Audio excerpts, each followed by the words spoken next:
তারেক সাহেব আমার সাথে কি আলাপ করবেন এটা তো উনার মনের ব্যাপার, আমি তো উনার মনের ব্যাপার বলতে পারবো না।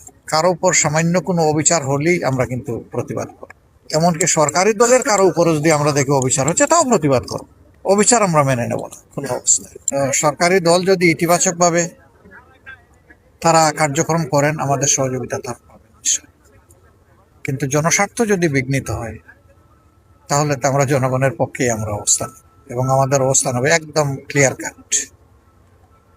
আর আপনারা দেখেছেন অলরেডি নির্বাচনের সময় আমরা যে কথাগুলো বলেছি এগুলো আমাদের মুখের কথা ছিল না, এগুলো আমাদের বুকের কথা ছিল।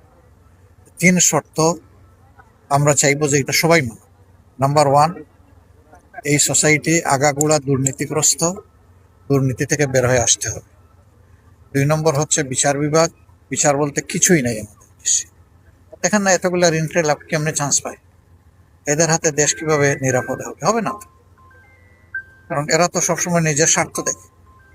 এই জায়গাটায় এমন মানুষ যাওয়া দরকার যারা নিজের স্বার্থ দেখবে না, 18 কোটি মানুষের স্বার্থ। সেই 18 কোটি মানুষের স্বার্থ দেখলে কেউ ঋণ খেলাপি হয় না, ঋণ খেলাপি হইলে কেউ আবার নেতা হইতে চায় না। লজ্জিত হয়েছে যে জনগণের টাকা আমার পকেটে ঢুকে আছে, আমি দিতে পারছি।